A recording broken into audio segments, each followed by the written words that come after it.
ధ్రువుడు అనేకమైన మహాయజ్ఞాలు చేశాడు.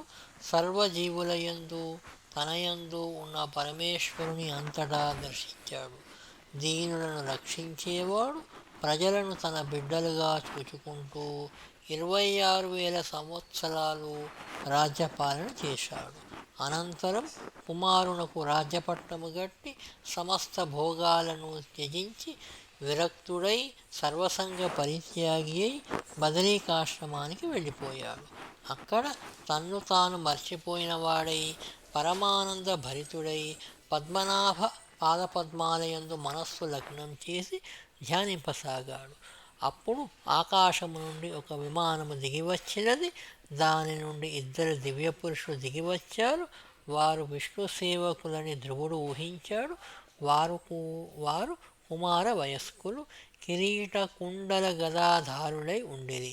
వారికి ధ్రువుడు సవినయంగా నమస్కరించగా నంద సునందులమనబడి ఆ విష్ణు భృత్యులు ఈ విధంగా చెప్పారు: రాజా, నీకు మంగళమవుగాక.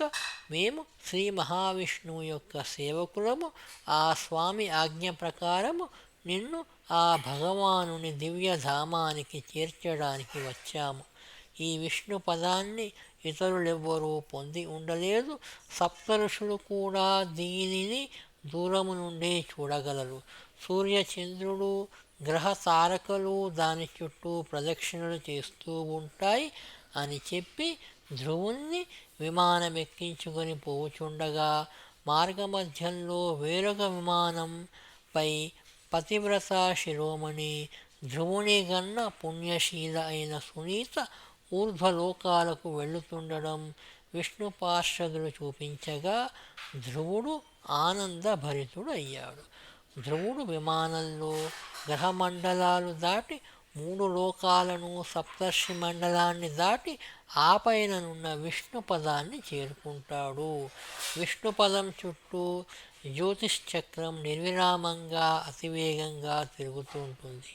ధ్రువుడు చతుర్భుజ కిరీట మండలాలతోనున్న విష్ణుదాసుల ఆకారాన్ని పొంది దివ్య తేజోమయమైన రూపంతో అక్కడే ఉండిపోయాడు. నారద మహర్షి ఆ 5 ఏళ్ల పసిబాలుడు ఏ విధంగా శ్రీమన్నారాయణుని అనుగ్రహం పొంది దివ్య వైభవంతో శాశ్వత విష్ణుపదాన్ని పొందిన విషయమును ప్రచేతసులు చేస్తుండే సత్రయాగంలో గానం చేసి వినిపించాడు. ఈ ధ్రువ చరిత్రము వినేవారికి భగవానుని యందు భక్తి కలిగి సంసార క్లేశము దూరమవుతుందని మైత్రేయ మహాముని విదురునకు చెప్పినట్లు శ్రీశుకుడు పరీక్షితులకు చెప్పాడు. మా విపంచీ ఛానల్ పోస్టులను షేర్ చేసి సబ్స్క్రైబ్ చేసి మమ్మల్ని ప్రోత్సహించగలరని మనవి.